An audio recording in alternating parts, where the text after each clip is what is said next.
versi mereka, jadi mereka meyakini Nabi Isa yang disalib. Nabi Isa yang disalib. Kemudian dia disalib. Waktu disalib, dia berkata, Ya Ilya, lima syabaqtani. Wahai bapakku, kenapa kau tinggalkan aku? Ya, saya sampaikan kepada teman-teman saya waktu saya masih di Papua. Saya punya teman-teman orang-orang Nasara ya. Saya bilang, lihat, dalam Injilmu disebutkan Yesus berkata, wahai bapakku, kenapa kau tinggalkan aku? Berarti Yesus bukan bapak. Karena dia sedang berbicara dengan zat yang lain. Ya, shalom bagi kita semua dimanapun kita berada saat ini. Kiranya kita semua tetap berada dalam keadaan sehat dan apapun yang merupakan aktivitas kita sepanjang hari ini, kiranya Tuhan Yesus memberkati. Dan kembali berjumpa lagi di channel kita ini, yaitu Zemayan Yasin. Terima kasih buat teman-teman semua dan juga para sahabat yang sudah mendukung perkembangan channel ini dengan setia. Dan kiranya kita tetap menggunakannya untuk menjadi berkat bagi semua orang. Nah teman-teman, pada video kali ini saya membagikan kepada kita semua pembahasan dari TV Laskar Kristus, di mana ada seorang ustadz yang dimana ketika dia sedang ceramah atau sedang melakukan pengajian dan kemudian tiba-tiba datang sekelompok muslim lainnya dan mengusir ustadz tersebut. Nah, dan sempat terjadi kehebohan di dalam masjid tersebut karena diduga bahwa ustadz tersebut adalah sesat. Nah, teman-teman, oleh karena itu mari kita simak sendiri videonya yang berikut ini. Kita akan membahas mengenai Ustadz Firanda yang tentu saja orang ini bukan orang asing bagi kita. Kenapa? Karena terus membahas kekristenan juga dalam beberapa ceramah-ceramahnya yang cukup kontroversial ya, berani menafsirkan dan mengartikan tentang Alkitab ya, dan menghakiminya sesuka dan seenak jidatnya. Nah, lagi-lagi kali ini teman-teman sekalian, dia kena serang sendiri dari umat Islam ya, yang tentu tidak sepaham dengan dia. Akhirnya dalam sebuah ceramahnya itu dia diusir ya. Diusir ya, ceramahnya belum selesai tetapi harus diberhentikan karena ada yang ribut ya, ada tim tertentu ya yang kemudian mempersoalkan tentang ceramahnya. Nah, teman-teman sekalian, seperti apa videonya? Mari kita langsung saja simak berikut ini. Ketika orang-orang masih simpang siur dengan kesesatan Wahabi itu nyata atau cuma fitnahan belaka, inilah sebuah fakta yang menunjukkan bahwa Wahabi itu tidak diterima di mana-mana. Sebuah video memperlihatkan Ustadz Wahabi Firanda yang didatangi tim Aswaja. Pas di tengah-tengah ceramahnya, daripada menyebar kesesatan berlarut-larut, tim Aswaja tersebut dengan tegasnya mengusir Ustadz Wahabi itu dan menghentikan ceramahnya di depan jemaah. Apalagi yang harus dipertanyakan dengan adanya kejadian tersebut. Dan Allah membela Nabi SAW dengan menurunkan ayat ini. Kata Allah, Ma anta bi ni'mati rabbika bimajnun. Kau bukan orang gila, wahai Muhammad SAW.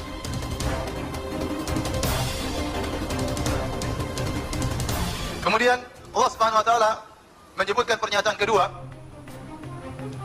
Kata Allah Subhanahu wa taala, wa inna laka la ajran ghairu mamnun. Tenang.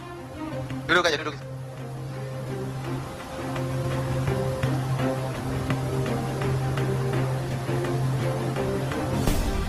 Wa inna laka la ajran ghairu mamnun.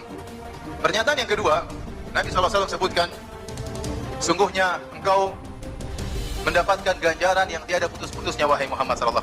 Ini juga adalah tasliyah bagi Rasulullah SAW, hiburan bagi Nabi. Nabi dituduh sebagai orang gila, Nabi disuruh bersabar, dan Allah kabarkan kau bukan orang gila, dan Allah kabarkan bahwasanya pahalamu tidak terputus-putus. Beda dengan kita kalau ingin pahala kita tidak terputus, kita harus melakukan amal jariah. Kalau Nabi semua yang dia kerjakan tidak pernah terputus, amalannya berlanjut terus. Itu bedanya Rasulullah SAW. Kita kalau mau amalan tidak putus-putus harus amal apa? Jariah. Adapun kita sholat, putus. Selesai sholat, pahala buat sholat. Nabi sekali sholat, pahalanya tidak pernah terputus. Panjang ceritanya. Tapi ini sebagai contoh bahwasanya Nabi SAW luar biasa. Sungguh akhlak beliau adalah mukjizat. Oleh karenanya Allah Subhanahu wa taala mengatakan, wa innaka la'ala khuluqin azim. Sungguhnya engkau berada di atas perangai yang agung.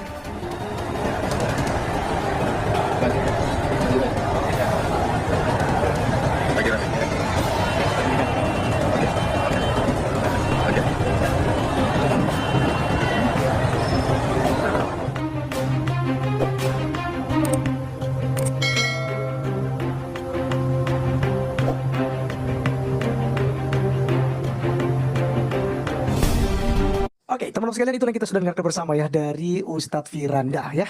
Jadi teman-teman, dalam situasi itu saya tidak tahu di mana dia ceramah, tetapi yang jelas itu umatnya menolaknya. Kenapa dia ditolak? Karena memang diduga bahwa dia ini mengandung kesesatan ya. Jadi ada ya Islam lainnya yang kemudian punya aliran yang berbeda dan mereka menganggap bahwa Wahabi ini yaitu Ustaz Firanda itu sesat pengajarannya sehingga dibubarkan secara terpaksa teman-teman. Belum selesai ceramah. Nah, saya teringat ya dengan salah satu ceramahnya seperti di cuplikan tadi teman-teman bahwa dia pernah membahas tentang kekristenan. Katanya dikasih judul situ ini yang pertanyaan yang sangat membingungkan Kristen dan banyak orang Kristen yang kemudian masuk ke agama Islam karena pertanyaan ini. Dan padahal sebenarnya pertanyaan itu sangat konyol. Nah, seperti apa pertanyaannya? Mari kita saja simak dulu berikut ini. Versi mereka, jadi mereka meyakini Nabi Isa yang disalib. Nabi Isa yang disalib. Kemudian dia disalib. Waktu disalib, dia berkata, Ya Ilya lima syabaqtani. Wahai bapakku, kenapa kau tinggalkan aku? Ya, saya sampaikan kepada teman-teman saya waktu saya masih di Papua. Saya punya teman-teman orang-orang Nasara. Ya. Saya bilang, lihat, dalam Injilmu disebutkan, Yesus berkata, wahai bapakku, kenapa kau tinggalkan aku? Berarti Yesus bukan bapak. Karena dia sedang berbicara dengan zat yang lain. Jangan kalian berkata, Yesus adalah bapak, bapak adalah Yesus. Ya. Kalau dia adalah bapak, bapak adalah dia, ngapain dia ngomong? Paham? Dia ngomong sama kan, ya bapak, kenapa kau meninggalkan aku? Berarti ada yang meninggalkan, ada yang ditinggalkan. Paham tidak? Berarti dua zat yang berbeda. Sementara mereka meyakini Allah ya Yesus adalah Allah. Lalu kalau gitu Yesus lagi ngomong sama siapa? Dia bingung juga gitu. Kamu bilang Yesus adalah Allah, Yesus lagi ngomong sama siapa? Waktu dia berkata, ya bapakku, kenapa kau tinggalkan aku? Baik. Intinya akhirnya Yesus meninggal, Isa meninggal alaihissalam, menurut versi mereka. Waktu meninggal, setelah itu dikuburkan dalam kuburan. Setelah itu beberapa hari dia bangkit, yang dikenal dengan hari Paskah kalau nggak salah. Saya juga agak lupa, tapi intinya dia hari kebangkitan Isa Al-Masih. Mati, kemudian dia bangkit. Dia bangkit ya. Nah ini juga hal yang banyak membuat orang masuk Islam, terutama di Arab Saudi. Banyak orang Filipina masuk Islam gara-gara satu pertanyaan. Pertanyaannya begini. Karena mereka meyakini Allah adalah Isa adalah siapa? Allah. Satu di antara yang tiga. Orang Nasrani tentang Isa ada tiga pendapat. Yang pertama, Isa adalah anak Allah. Yang kedua, Isa adalah Allah. Yang ketiga, Isa satu dari yang tiga.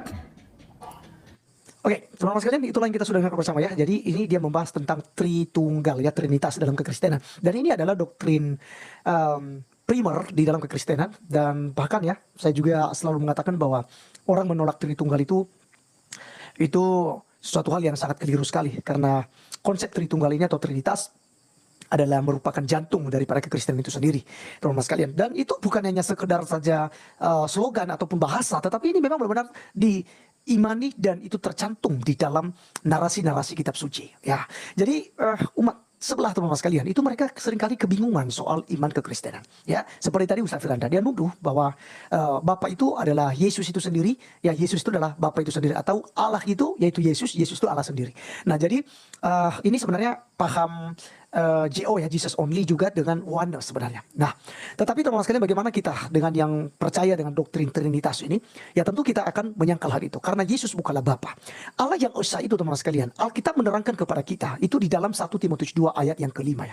Alkitab berkata begini, karena Allah itu Esa dan Esa pula dia yang menjadi pengantaran antara Allah dan manusia, yaitu manusia Kristus Yesus. Jadi tentu saja ini Yesus Kristus pribadi yang kedua. Ya, maka Allah itu kita mengenal sebagai Allah sang sumber, yaitu Bapak Yahweh. Kemudian Bapak Yahweh ini punya perkataan, punya pikiran, punya kecerdasan, yaitu suaranya itu yang terus memberkati, bahkan menciptakan segala sesuatunya melalui firman-Nya itu. Lalu Allah itu juga punya roh yang kita sebut sebagai Roh Kudus. Nah, jadi teman-teman sekalian, ketika hal ini itu ada dalam diri Allah itu sendiri, itu kita memengarai Allah yang Esa itu bukan berapa banyak Allah, tetapi bagaimana Allah yang Esa itu ya kemudian berpribadi dan kita bisa menyadari pribadinya untuk ya berinteraksi kepada manusia. Dan kita lihat teman-teman sekalian bahwa Yesus Kristus ya adalah hasil daripada logos ya, firman daripada Allah yang muncul menjadi manusia. Sehingga Yesus Kristus lahir. Dikatakan di sini bahwa dia menjadi pengantaran antara Allah dan manusia, yaitu manusia Yesus Kristus yang telah menyerahkan dirinya sebagai tebusan bagi semua orang atau semua manusia. Itu kesaksian pada waktu yang ditentukan. Jadi sangat jelas teman-teman sekalian. Bahkan juga kalau kita merujuk di dalam 1 Yohanes pasal yang kelima ayat 7. Ini ada 3 juga kesaksian dalam surga itu. Ya, sebab ada 3 yang memberi kesaksian di dalam surga, yaitu Bapa, Firman, dan Roh Kudus. Dan ketiganya adalah satu. Sekali lagi, ada Bapa, Firman, dan Roh. Dan ketiganya adalah satu. Esa. Ya, Esa. Jadi itulah cara kekristenan memahami tentang Allah yang Esa itu. Ya, bisa melihat pribadinya, tetapi satu hakikat yaitu Allah. Nah, jadi kalau Ustaz Firanda tadi tentu saja pemikirannya sangat keliru. Dan mungkin di Injil Yohanes pasal 1 ayat 1 udah biasa juga, pada mulanya adalah firman, firman itu bersama-sama dengan Allah, dan firman itu adalah Allah. Kemudian di ayat yang ke-14, firman itu telah menjadi manusia dan diam di antara kita, dan kita telah melihat kemuliaannya, yaitu kemuliaan diberikan kepadanya sebagai anak tunggal Bapa, penuh kasih karunia dan kebenaran. Ya, jadi jelas teman-teman sekalian, bukan Allah yang menjadi manusia. Ya, seperti paham teman-teman yang lain. Tapi silakan dengan pemahamannya sendiri. Tapi yang jelas bahwa bukanlah Bapa yang menjadi manusia, tetapi firman-Nya, Logos, Hologos, inilah yang menunjuk, ya, berinkarnasi menjadi manusia yang kita kenal sebagai Yesus Kristus. Dialah yang menyerahkan dirinya, begitu. Ya, makanya tadi ketika teriak bukan Elia, itu Ustaz Firanda salah. Bukan Elia, tapi Eli lama sabachthani. Allahku, bukan Bapak-bapakku juga. Tadi dia bilang Bapak begitu. Bukan, tetapi Allahku, mengapa engkau meninggalkan aku? Nah, apakah Allah kemudian itu itu dikatakan di sini berarti Allah itu mati, Allah disalibkan dan sebagainya, begitu ya. Tapi ingat teman-teman sekalian, satu hal saya mau sampaikan, bahwa yang berbicara saat itu adalah kontraknya sebagai manusia. Yesus Kristus adalah manusia 100%. Maka ketika disalibkan, mati dan dikuburkan, itu kita bisa melihat dalam 1 Petrus 3 ayat 18. Ia yang telah dibunuh dalam keadaannya sebagai manusia, tetapi yang telah dibangkitkan menurut roh. Jadi semua jelas dan mudah dipahami tentang Allah Tritunggal. Maka teman-teman sekalian, biarkanlah mereka dalam kesesatannya, biarkanlah mereka dalam keimanan mereka. Tetapi kita juga tidak tinggal diam, kita harus memberikan jawaban atas keraguan-raguan dan pertanyaan-pertanyaan mereka. Nah, jadi itu dia videonya teman-teman, kita sudah mendengarkan apa yang dibahas oleh TV Laskar Kristus, dan itu Ustadz tersebut bernama Ustadz Firanda, dan selama ini dia suka membahas tentang ayat-ayat Alkitab dalam masjid, ya, dan juga memfitnah, menuduh, bahkan dia mengatakan orang Kristen itu menuhankan 3 Allah. Padahal tidak demikian, karena dia memang tidak mengerti tentang konsep ketuhanan dalam kekristenan, teman-temannya. Jadi jangankan orang Kristen berbeda dengan dia, orang yang sesama dia aja atau yang seiman dengan dia itu berbeda. Bahkan saudara-saudara seimannya sendiri menganggap dia bahwa itu Wahabi sesat, dan itu makanya diusir dia dari masjid itu, dipaksa atau dibubarkan pengajiannya, teman-temannya. Nah, itu yang sering dia bahas dalam pengajiannya, bahwa orang Kristen itu menuhankan 3 Allah. Dan itu yang paling dia kutip, ayat itu yang mengatakan Eli lama sabachthani. Dia tidak mengerti makna dari perkataan Yesus tersebut. Nah, ketika Yesus di atas kayu salib, dia sedang menanggung dosa manusia, atau segala hukuman dosa manusia ditimpakan kepadanya. Dan itulah sebabnya dalam 2 Korintus 5 ayat 21 itu dikatakan di sana, dia yang tidak mengenal dosa, Yesus yang tidak mengenal dosa itu dibuatnya menjadi berdosa, supaya di dalam dia kita dibenarkan oleh Allah. Nah, jadi perkataan Yesus tersebut, teman-teman, itu merupakan perkataan yang mewakili suara umat manusia, yang dimana manusia yang berdosa itu terpisah dari Allah. Ketika Yesus menanggung, memikul dosa kita dan segala sakit penyakit kita, kutuk yang ditimpakan kepadanya di atas kayu salib, maka dinyatakan bahwa tubuh yang sedang memikul dosa itu terpisah dari Allah, karena tubuh yang berdosa tidak bisa bersekutu dan tidak bisa bersatu dengan Allah. Jadi itulah sebabnya ketika dia mati dan bangkit, itu firman Tuhan mengatakan bahwa dia telah mengalahkan maut, dan dia sudah memperbaiki hubungan manusia dengan Allah lewat pengorbanannya di atas kayu salib. Itulah sebabnya Yesus dikatakan sebagai korban pendamaian antara Allah dan manusia. Demikian yang saya sampaikan, kiranya Tuhan Yesus memberkati kita semua. Shalom.